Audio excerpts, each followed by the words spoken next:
Rádio Rio de Janeiro, a emissora da fraternidade, passa a apresentar Luz na Penumbra, programa que leva ao seu coração a mensagem da doutrina espírita.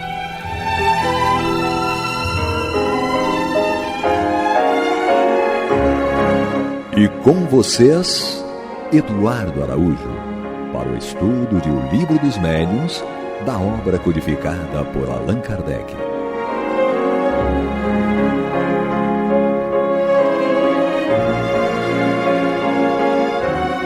Olá, prezados amigos da Rádio Rio de Janeiro, sejam todos muito bem-vindos.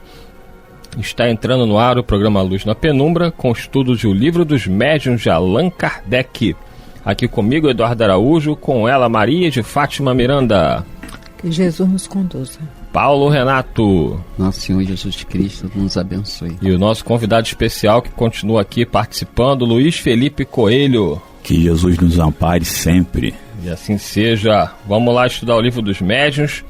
Lembrando que nós estamos aí no seu capítulo 7, que trata da bicorporeidade e transfiguração. Hoje iremos dar início aí ao item 116. Kardec está aí falando, né, sobre a questão das aparições do espírito de pessoas vivas, né? Um fenômeno realmente incomum e impressionante. Então vamos nós. Ele vai contar uma outra história aqui, que vai ser lida pela Maria de Fátima Miranda. Outra senhora residente na província, estando gravemente enferma, viu certa noite, por volta das 10 horas, um senhor idoso que residia na mesma cidade e com quem ela se encontrava às vezes na sociedade, mas sem que existissem relações estreitas entre ambos. Viu perto de sua cama, sentado numa poltrona, e tomar de quando em quando uma pitada de rapé. Tinha aires de vigiá-la. Surpreendida com semelhante visita a tais horas, quis perguntar-lhe por que motivo ali estava, mas o senhor lhe fez um sinal que não falasse e tratasse de dormir. De todas as vezes que ela intentou dirigir-lhe a palavra, o mesmo gesto a impediu de fazê-lo. A senhora acabou por adormecer. Passados alguns dias, tendo-se restabelecido, recebeu a visita do dito senhor, mas em hora mais própria, sendo que desta vez era ele realmente quem lá estava. Trazia a mesma roupa e a mesma caixa de rapé, e os modos eram os mesmos. Persuadida de que ele a visitara durante sua enfermidade, agradeceu-lhe o incômodo a que se dera. O homem, muito espantado, declarou que havia longo tempo que não tinha satisfação de vê-la. A senhora, conhecedora que era dos fenômenos espíritas, compreendeu de que se tratava, mas não querendo entrar em explicações, limitou-se a dizer que provavelmente foi um sonho. É o mais provável, dirão os incrédulos, os espíritos fortes, o que para eles mesmos é sinônimo de pessoas de espírito.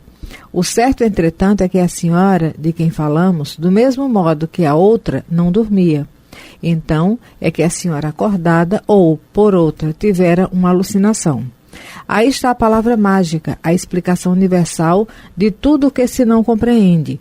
Como, porém, já rebatemos suficientemente essa explicação, prosseguiremos dirigindo-nos aos que nos podem compreender. E aí? E aí, Paulo Renato? Não, entre outras coisas, é interessante aqui a colocação de Kardec, né, em não insistir para o convencimento de alguém sobre os seus pontos de vista, sobre aquilo em que ele depositava fé e confiança. É um ponto interessante isso, porque muitas vezes nós nos desdobramos para, digamos, subverter ou para colocar o raciocínio do outro nos nossos moldes, sem intenção, é claro, mas acabando por tentar violentar a consciência do próximo, né? Fazer com que ele compreenda aquilo que para ele no momento é incompreensível, porque não vivenciou, não experienciou o suficiente para compreender tais fatos. Mas a questão é realmente aqui interessante, porque no item anterior, estudado no programa passado, o próprio Kardec fala sobre a questão do perispírito, né, que é o motivo, digamos assim, ou a causa dessas aparições né, na questão 93 do Livro dos Espíritos, Kardec perguntou se o espírito propriamente dito tinha uma cobertura, um envoltório qualquer, e os espíritos falaram que sim. Kardec deu o nome de perispírito. Quer dizer, o perispírito, esse corpo espiritual, é o que na verdade aparece. Muitas vezes a pessoa, por não conhecer a explicação espírita, julga que a pessoa apareceu com o corpo físico mesmo. Mas a doutrina espírita nos diz que essas aparições ou bicorporeidade, ela se dá com o corpo espiritual, que pode ser em alguns momentos tangível, quer dizer, pode ser sentir a sensação do tato, de modo a causar inclusive a ilusão de que se tem a pessoa encarnada ali do seu lado, né, no corpo físico, mas na verdade ela está ali numa condição de aparição, colocando o seu corpo espiritual na condição de ser perceptível. Eu já contei essa história, né, que é impressionante, foi vivida pelo meu irmão, não teria nenhum motivo para mentir, uma pessoa séria. Ele com os amigos na porta de uma igreja evangélica, conversando à noite, isso tem muitos anos, veio um homem aparentemente embriagado na direção deles. Aí eles falaram: ih, já vai ficar perturbando a gente e tal. E aí o homem começou a falar um monte de brincadeira, aquela coisa toda tal, agindo de forma estranha, mas daqui a pouco o homem começou a falar coisas que eles não tinham como saber. Chamando a atenção de um, chamando a atenção do outro: ó, você está fazendo isso, você está aprontando com isso. E eles, assustados, olhando um para a cara do outro: que esse cara é maluco, de onde surgiu esse homem? Enfim, o homem depois atravessou a rua, depois de falar tudo que tinha que falar para eles, dar os alertas que tinha que dar, agindo como um bêbado, como um maltrapilho ou um mendigo. Quando o homem atravessou a rua, ele fez como quem ia cair, né, para trás. E quando ele caiu, eles tomaram um susto, o homem caiu, tal, daqui a pouco o homem, pum, sumiu. Desapareceu. Quer dizer, teria que ser, ô Luiz Felipe Coelho, uma alucinação coletiva, né? Porque os 4 amigos ali, já era perto de meia-noite, ali um horário bem, né, característico, ninguém na rua, não tinha como não saber. Não tem como dizer que isso é uma imaginação ou que estavam todos alucinando. Kardec diz bem claro que limitou-se a dizer que foi um sonho. Quer dizer, aqui ele quis dizer que não adianta tentar explicar uma coisa, convencer ninguém de nada, porque tem pessoas que não querem entender, ou simplesmente por tais religiões só acreditam naquilo. Então é uma coisa muito mais ampla. Então não adianta nós tentarmos convencer pessoas que não querem entender, não querem a explicação, digamos assim, correta. Não acreditaram nem em Jesus? Justamente. E ele é bem sucinto, se limitou-se a dizer que foi um sonho.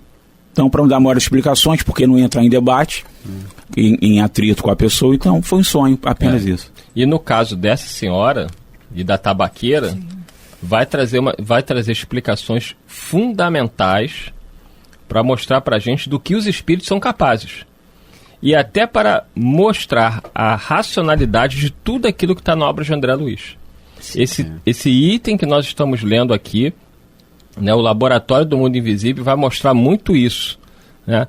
Porque tudo que está na obra de André Luiz ali é fantasia, ficção científica, aquilo não é possível. A partir dessa história aqui que vai ser retomada lá no Laboratório do Mundo Invisível, porque esse senhor aparece com uma tabaqueira e Kardec vai começar a perguntar sobre que tabaqueira é essa, como é que pode, é real, não é real?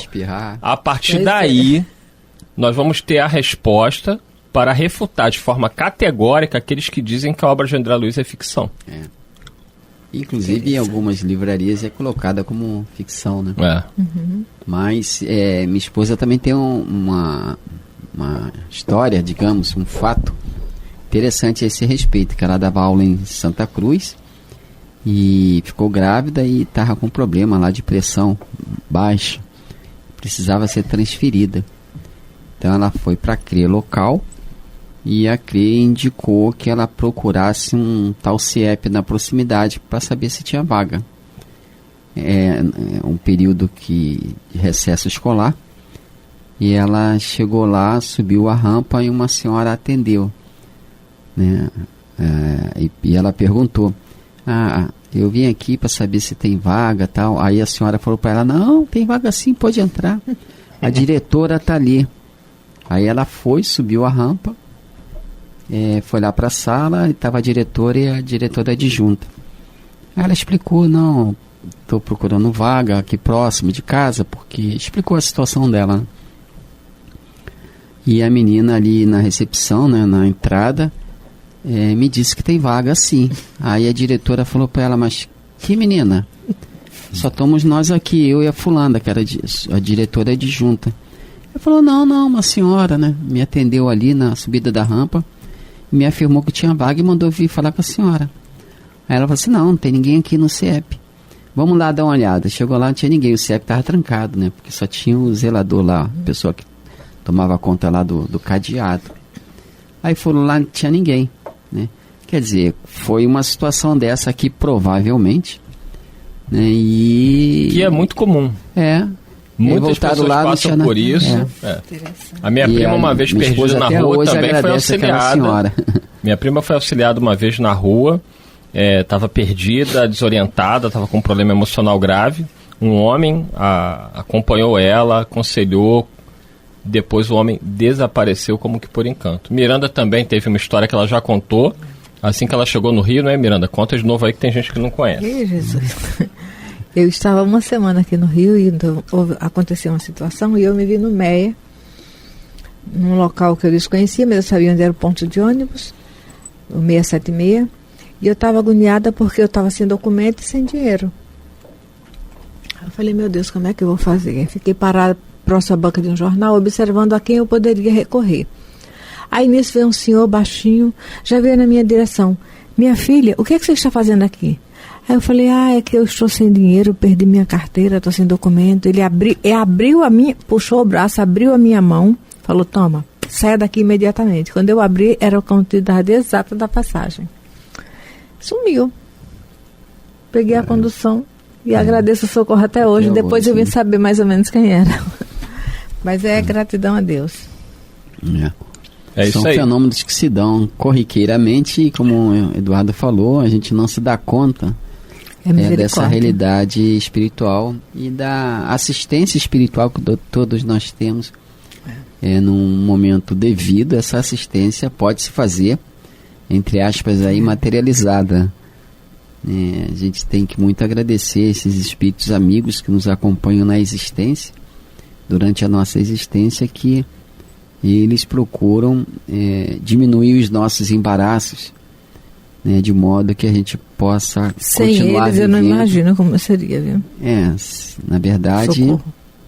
Como disse Pedro para Jesus, Senhor, para onde iremos nós? Tu tens as palavras de vida eterna. Então, sem esses benfeitores espirituais para nos dar uma posição de certo equilíbrio, nós realmente não teríamos para onde ir no bem.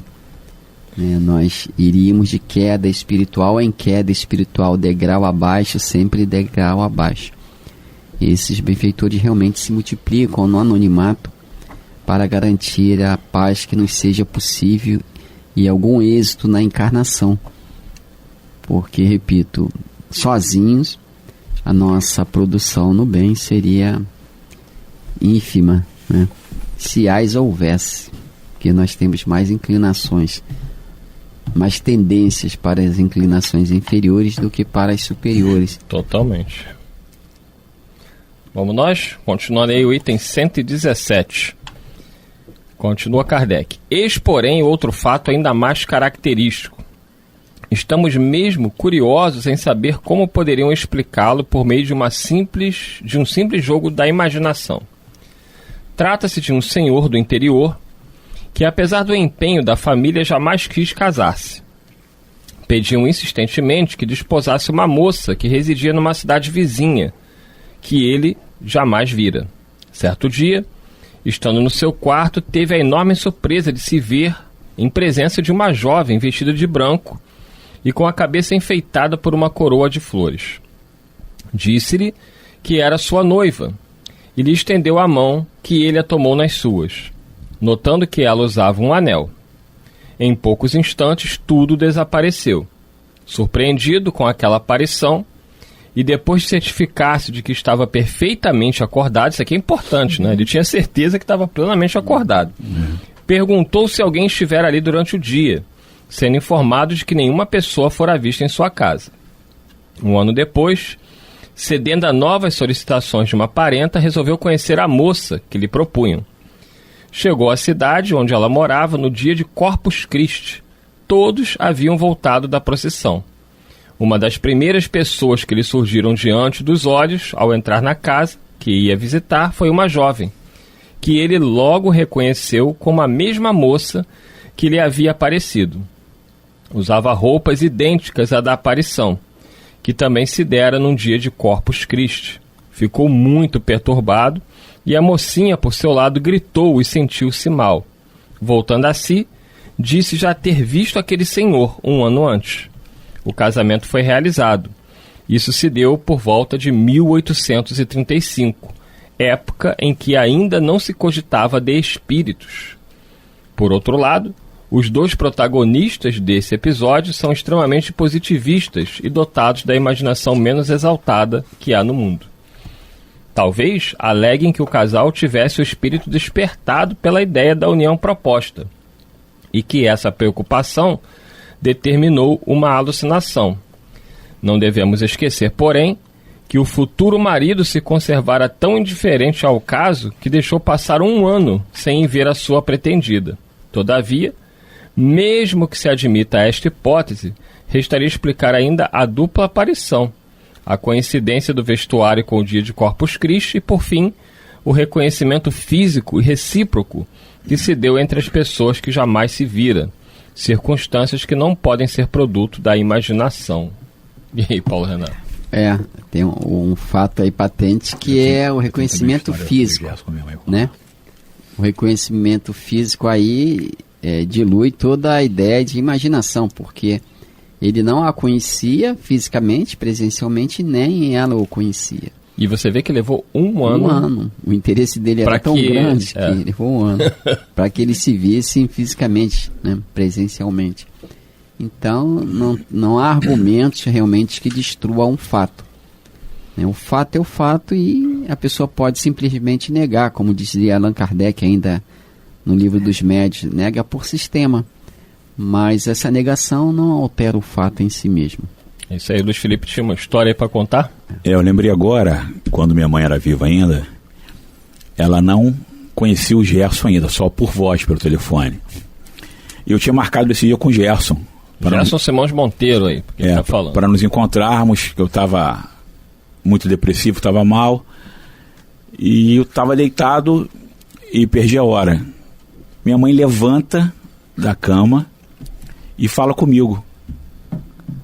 Luiz Felipe, para me chamar de Luiz Felipe. Luiz Felipe, e o seu encontro com o Gerson? Ela não sabia disso. Ela estava dormindo. Aí eu falei, encontro? Aí eu lembrei. Quando eu olhei para o meu celular, estava totalmente descarregado. Quando eu carreguei, fui tomar banho e voltei, a hora que o Gerson me mandou a mensagem foi a mesma hora que minha mãe levantou da cama e veio me dar me lembrar do encontro. É interessantíssimo isso, né? E às vezes a gente fala assim, certas pessoas não acreditam, mas o desconhecido causa dúvida, né? Então é interessante essa passagem, porque ele deve ter se comunicado com ela através do sonho, né? Para ela me avisar, porque ele não estava conseguindo falar comigo. É interessantíssimo isso, né? Muito, muito bacana isso. Vamos nós, Miranda? Vamos lá, não tenho nada a acrescentar não. Então leia aí pra gente. É o item 118. Antes de irmos adiante, devemos responder imediatamente a uma questão que não deixará de ser formulada. Como pode o corpo viver enquanto está ausente o espírito? Poderíamos dizer que o corpo vive e vida orgânica, que independe do espírito. E a prova é que as plantas vivem e não têm espírito. Mas precisamos acrescentar que durante a vida nunca o espírito se acha completamente separado do corpo.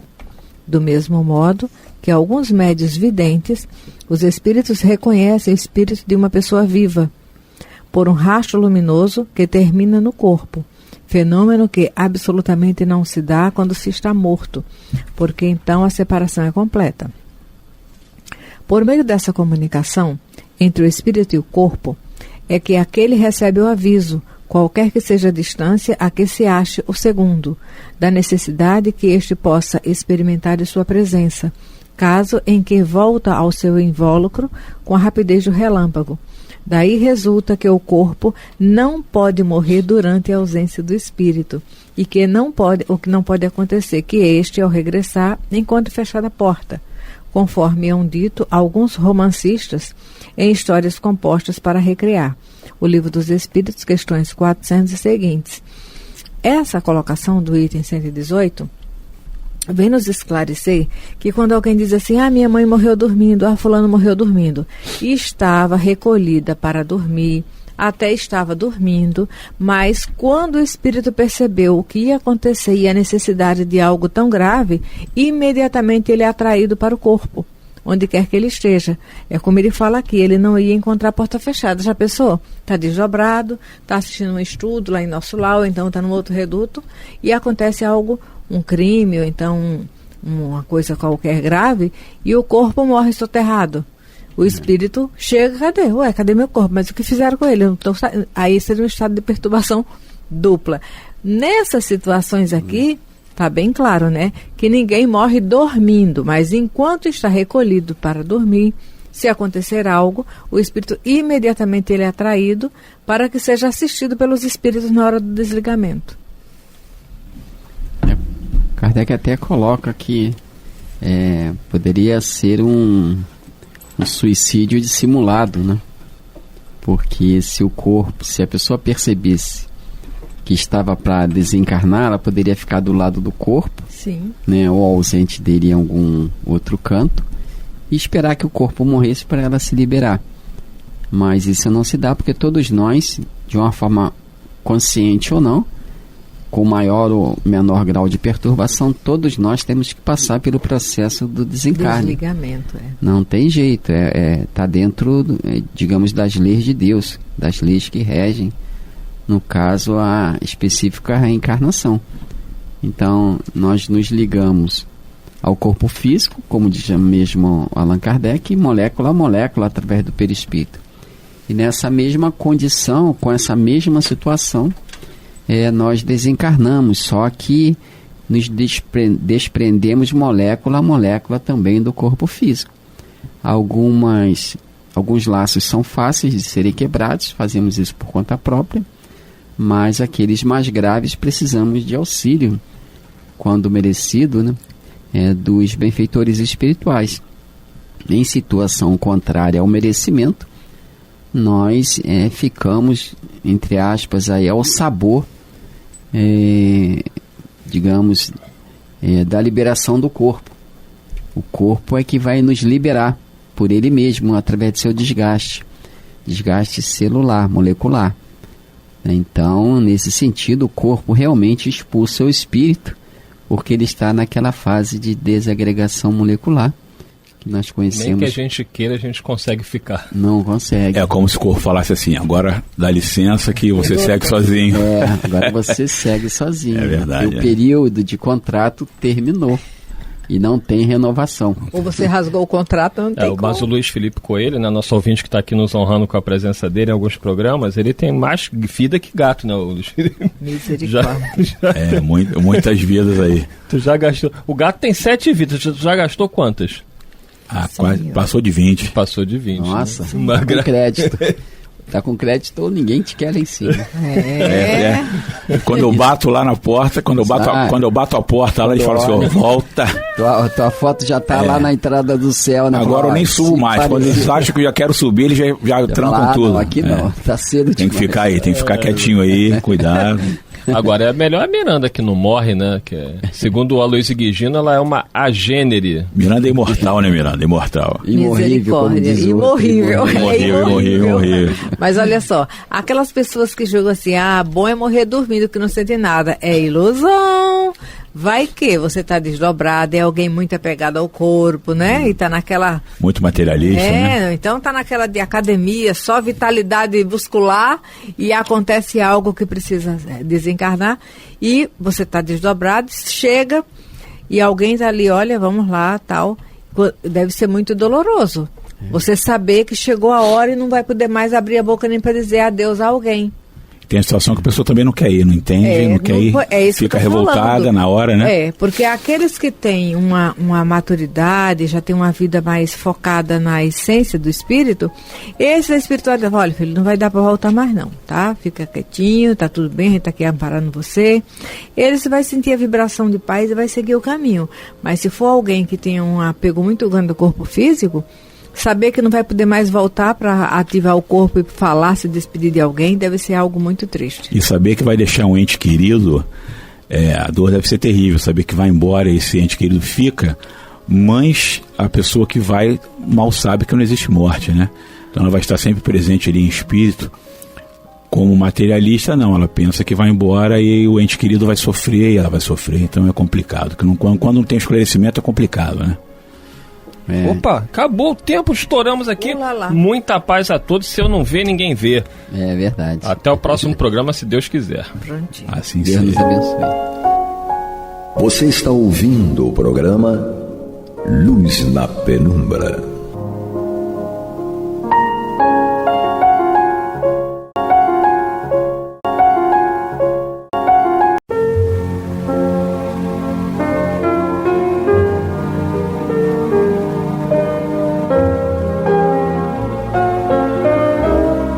A Rádio Rio de Janeiro está levando ao seu lar e ao seu coração a mensagem consoladora da doutrina espírita, através do programa Luz na Penumbra. E agora com vocês, Amaury Santos e Astênio Oliveira, para comentar os textos da Revista Espírita de Allan Kardec no período de 1858 a 1868. Olá, amigos, sejam bem-vindos para mais uma pesquisa ao vivo, né? Eu, Amaury Santos e Astênio Evangelista de Oliveira. Meus amigos, lembrando a vocês o Clube da Fraternidade. Vamos colaborar conosco, vamos chegar aos 50 mil colaboradores. 33 86 14 22. 33 86 14 e 22. Astênio, onde nós paramos?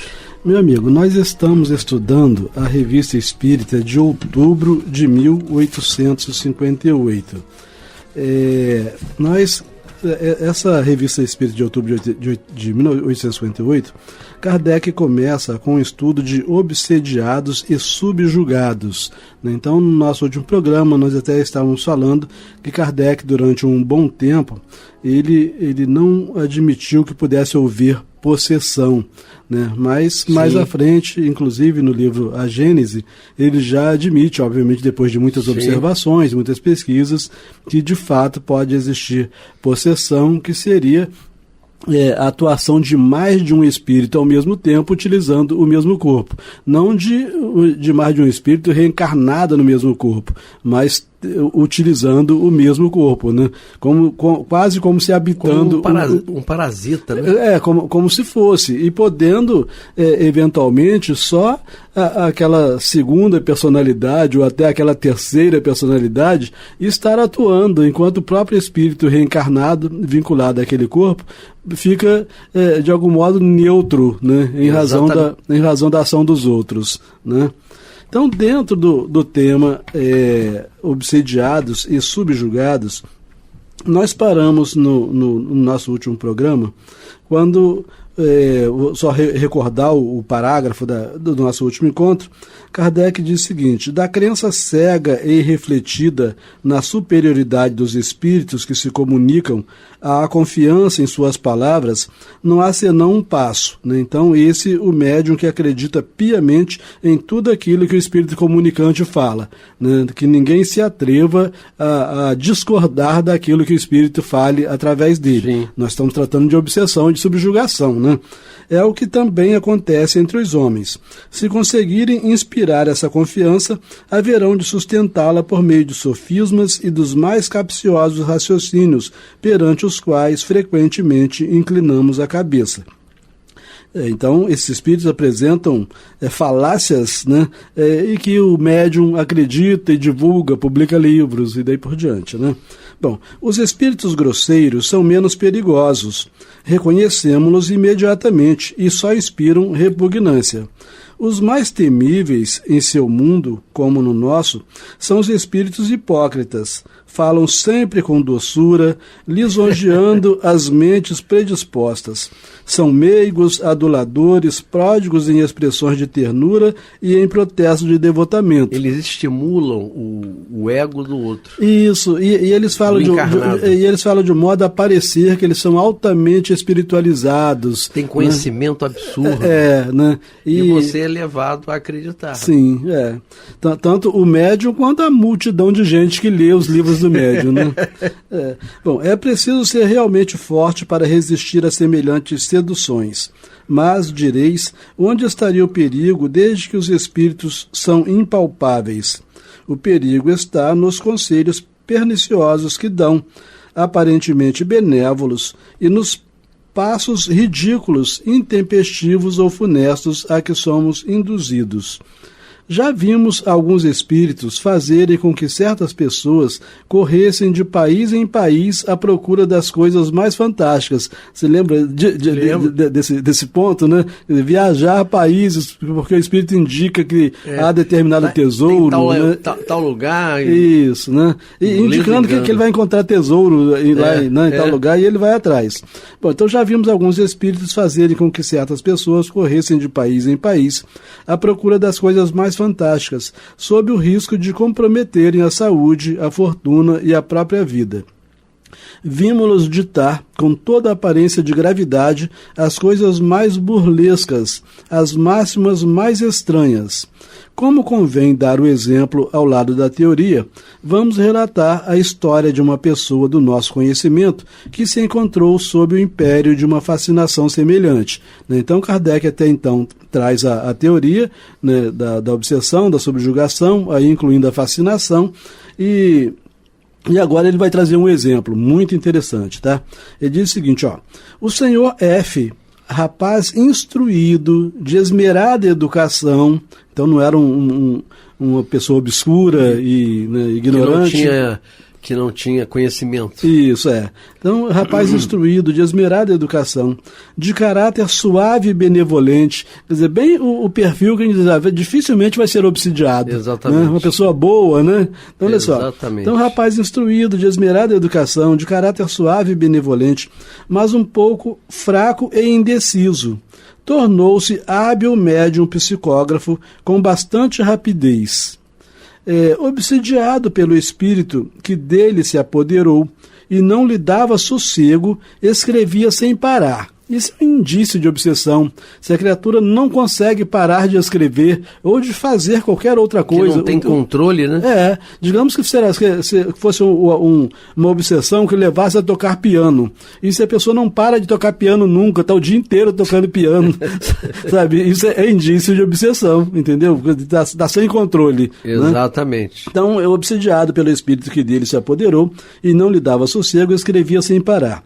Desde que uma pena ou um lápis lhe caíam à mão, ele os tomava num movimento convulsivo e se punha a preencher páginas inteiras em poucos minutos. Então, de fato, era psicografia, né? Ele não estava fingindo de nada. Sim, né? sim. Bom, na falta, então, de ver que não basta ser psicografia para que seja coisa boa, né? Quer dizer, exatamente. Um obsessor pode escrever à vontade. E Chico, você lembra disso, escreveu várias psicografias que Emmanuel mandou ele queimar tudo. Sim, no início foi. Porque né? era um exercício. Isso, no início foi, não era para divulgar aquilo. Exatamente. Não. E muito provavelmente até espíritos inferiores tenham sido utilizados, né, para desenvolver a mediunidade dele, né? Sim. Bom, na falta de instrumento, simulava escrever com o dedo, onde quer que se encontrasse, na rua, nas paredes, nas portas, etc. Então, uma espécie de loucura mesmo, né? Entre outras coisas que lhe ditaram, havia estas. Então, isso aqui, os espíritos obsessores ditando através desse médium obsidiado, tá? Então, ele abre aspas aqui, dizendo o seguinte: o homem é composto de 3 coisas. Isso é a teoria do espírito obsessor, tá? O homem é composto de 3 coisas: O homem, o espírito bom e o espírito mau.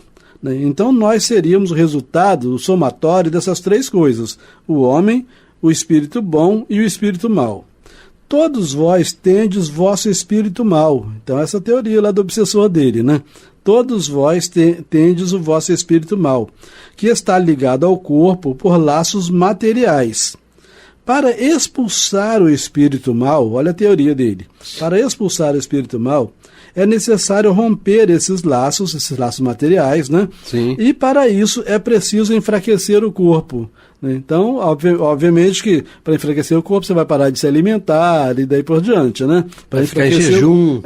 Que é para enfraquecer o corpo poder expulsar o espírito mau. Só que ele mesmo diz que esse espírito mau faz parte da nossa personalidade. Então, obviamente, sem o espírito mau você perderia uma parte da sua personalidade, né?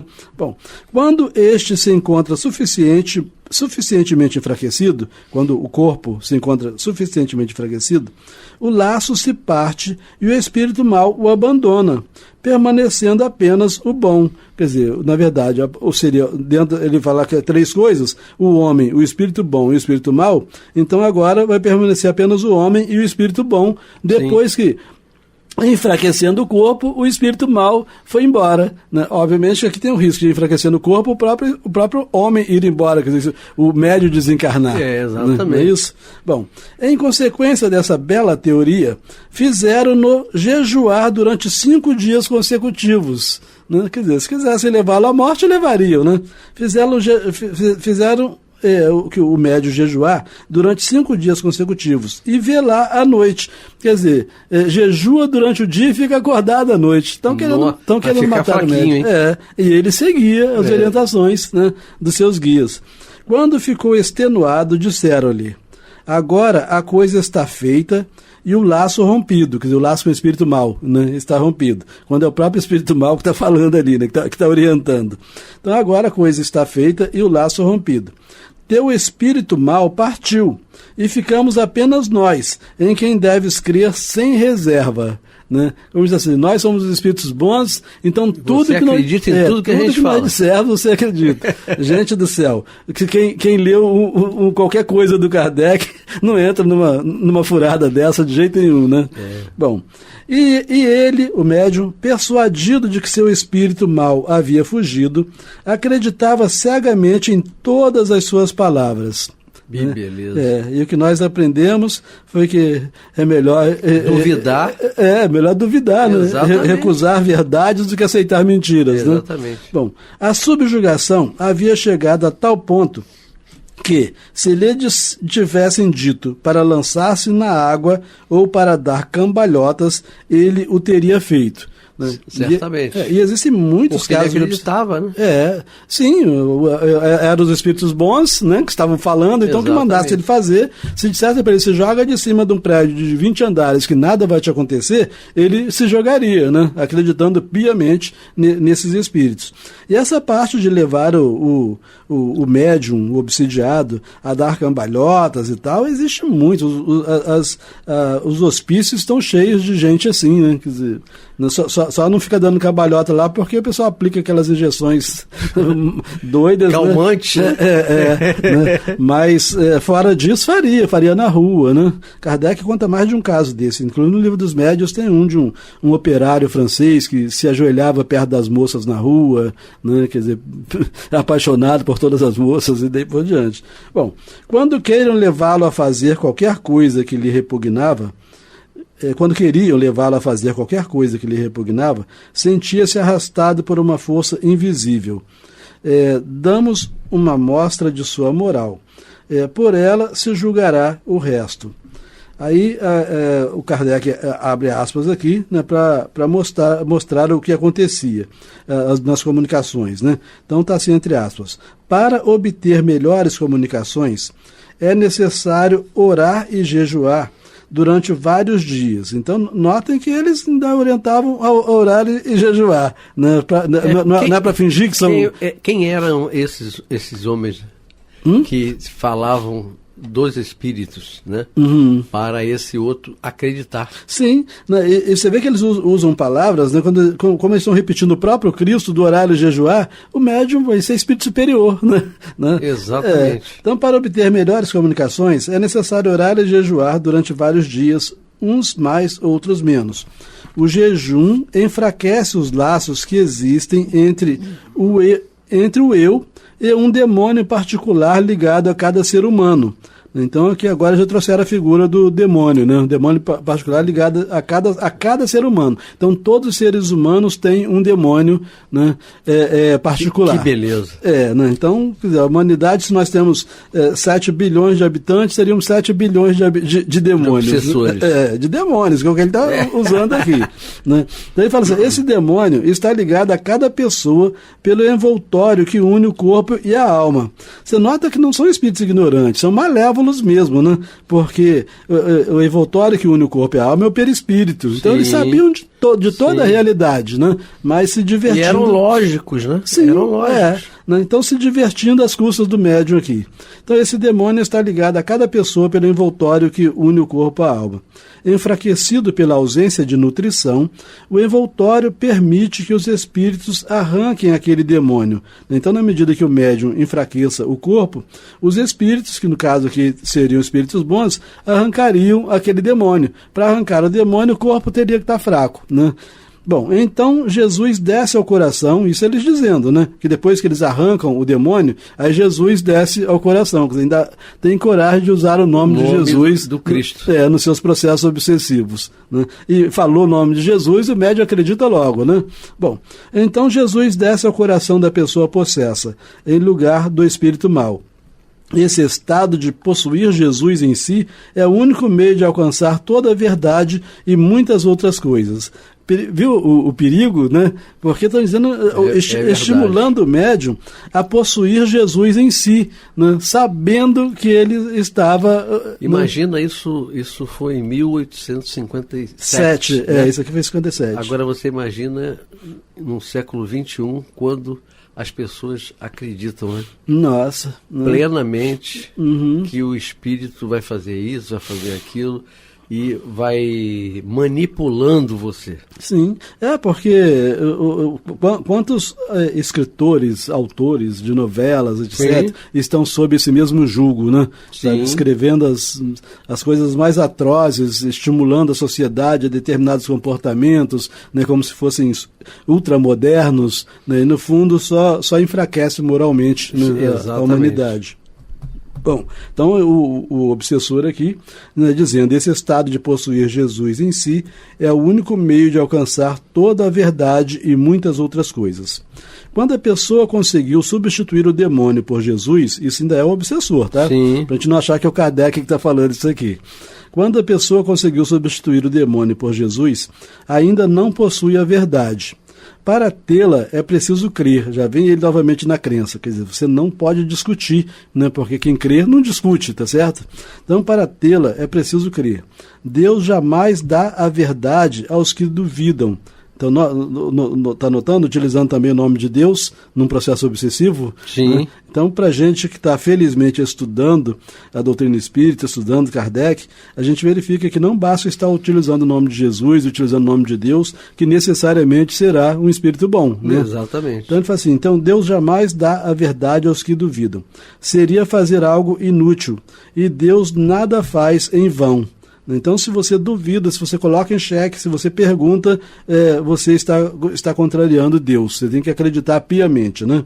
Como a maior parte dos médiuns novatos duvida do que diz ou escreve, os espíritos bons são forçados, lamentavelmente, e por ordem formal de Deus. Ordem formal. Né? Se é ordem formal, Deus escreveu. Né? Então, vamos verificar o que eles são obrigados. Então, os espíritos bons são forçados, lamentavelmente, por ordem formal de Deus, a mentir. Os espíritos bons são obrigados por Deus a mentir, né? E não podem senão mentir enquanto o médium não está convencido. Enquanto o médium não passa a acreditar em... Que Deus é esse, né? Enquanto o médium não passa a acreditar em tudo que eles falam, eles têm que mentir para o médium por ordem de Deus, né? Mas vindo a crer firmemente numa dessas mentiras, os espíritos elevados se apressam em desvelar-lhe os segredos do céu. A verdade completa, então os espíritos bons, por ordem de Deus, estariam mentindo, e quando ele acreditasse firmemente numa dessas mentiras, aí os espíritos elevados se apressam em desvelar-lhe os segredos do céu. A verdade completa dissipa, num instante, essa nuvem de erros com que tinham sido forçados a envolver seu protegido. Então a gente verifica o absurdo que seria percebido por qualquer noviço em doutrina espírita, né? E ficava impressionado também, né? Sim. Isso é para impressionar. E esse médium aqui, ele era protestante, né? Ele não conhecia nada de espiritismo, né? Ele depois vai ter contato com Kardec, inclusive Kardec que o cura da obsessão, né? Mas isso a gente vai ver mais à frente, né? Bom, vamos lá mais um pouco. Chegado a esse ponto, nada mais tem o médium a temer. Os espíritos bons jamais o deixarão. Isso é o obsessor ainda falando, tá? Chegado a esse ponto, né, nesse em que a verdade completa, ele adquiriu a verdade completa, né? Então, chegado a esse ponto, nada mais tem o médium a temer. Os espíritos bons jamais o deixarão. Todavia, que não creia ter sempre a verdade, e nada mais que a verdade. Seja para o experimentar, seja para o punir de suas faltas passadas, seja ainda para o castigar por perguntas egoístas ou curiosas. Então, se fizer perguntas egoístas ou curiosas, ele é castigado, né? Infligindo-lhe correções físicas e morais. Os espíritos bons vêm atormentá-lo por ordem de Deus, né? Meu Deus do céu. Quer dizer, esse espírito aqui até que está bonzinho, né? Porque ele está falando tanta besteira que fica fácil de identificar que é um impostor. Exatamente. Não é? Bom, pior é aqueles que não falam nem besteira. Bom, e fazem você acreditar. Né? Mas toma o cuidado de não falar coisas tão absurdas, né? A ponto de rapidamente você identificar que você está diante de um obsessor. Bom, muitas vezes esses espíritos elevados se queixam da triste missão que desempenham. Um pai persegue o filho durante semanas inteiras, né? Então, um pai, sendo um espírito elevado, por ordem de Deus, perseguiria o filho se o filho fosse médium, né? Nessas condições. Então, muitas vezes, esses espíritos elevados se queixam da triste missão que desempenham. Um pai persegue o filho durante semanas inteiras. Um amigo ao seu amigo, que persegue o amigo. Tudo para a maior felicidade do médium. Então os nobres espíritos dizem loucuras, blasfêmias e até torpezas, né? Preparando aqui o caminho, porque se num determinado momento eles disserem loucuras, blasfêmias e torpezas, que eles são espíritos nobres e que podem fazer isso em nome de Deus, né? Por determinação de Deus. A Igreja Católica fez isso muito em nome de Deus, né? Nem pensar. É necessário que o médium se obstine e diga. Então, aqui orientação ainda do obsessor. É necessário que o médium se obstine e diga: vós me tentais. Sei que me encontro entre mãos caridosas de espíritos ternos e afetuosos, esses que estão me tentando, né? Então vós me tentais. Sei que me encontro entre mãos de mãos caridosas de espíritos ternos e afetuosos, que os maus já não podem aproximar-se de mim, né? Ele está ali junto com um monte de espíritos maus, dizendo que os maus não podem se aproximar. Dá uma falange ali. Boas almas, continua o médium dizendo, boas almas que me atormentais, não me impedireis de crer no que me dissestes e no que ainda havereis de dizer-me. Vê a necessidade imensa desses espíritos de serem cegamente acreditados. Exatamente. Né? Que não se ateva a discutir aquilo que eles estejam apresentando. Nosso tempo está no finalzinho, mas dá para a gente ver mais um parágrafo. Ainda o espírito obsessor falando. Os católicos expulsam mais facilmente o demônio. Aí o Kardec coloca entre parênteses aqui, esse jovem médium era protestante, né? Então o espírito, sabendo que ele estava falando através de um médium protestante, está se referindo a como os católicos expulsam os demônios, né? Então os católicos expulsam mais facilmente o demônio, porque por um instante ele se afastou no dia do batismo, né? Então o demônio num dia se afastou no dia do batismo, aí os católicos expulsariam o demônio. Bom, os católicos são julgados pelo Cristo, e os outros por Deus. Então os católicos seriam julgados por Deus, pelo Cristo, os outros, no caso o próprio médium, que era protestante... Já tinha uma separação aí, né? Sim, de juízes, né?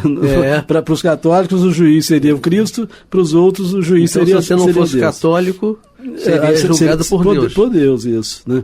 Então os católicos são julgados pelo Cristo e os outros por Deus.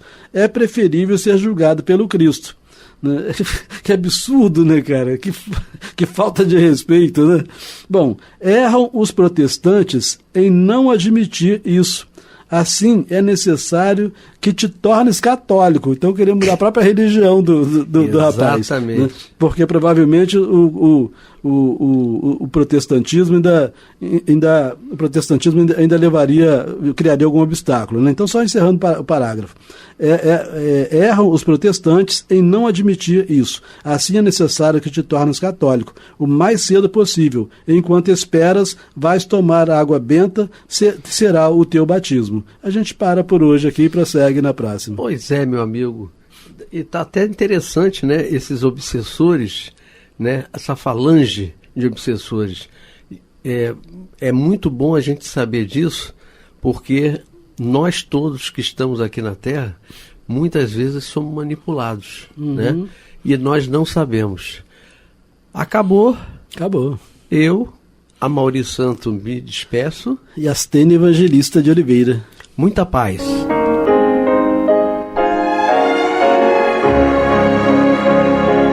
E vamos ouvir agora a prece de encerramento de nosso programa, na voz de Geraldo de Aquino. Jesus, dá-nos coragem para a luta, piedade para os insultos e misericórdia para as injustiças e ingratidões. Limpa nossa alma de inveja e ambições mesquinhas, de ódio e de vingança o nosso caminho. E que dentro em pouco, ao recolher-nos de novo ao calor do nosso leito, para que o sono nos dê a paz e o esquecimento das tristezas humanas, possamos sentir, Senhor, no mais íntimo de nosso ser, a doçura indefinível do Teu amor e a grandeza incomparável da Tua divina presença. Que assim seja.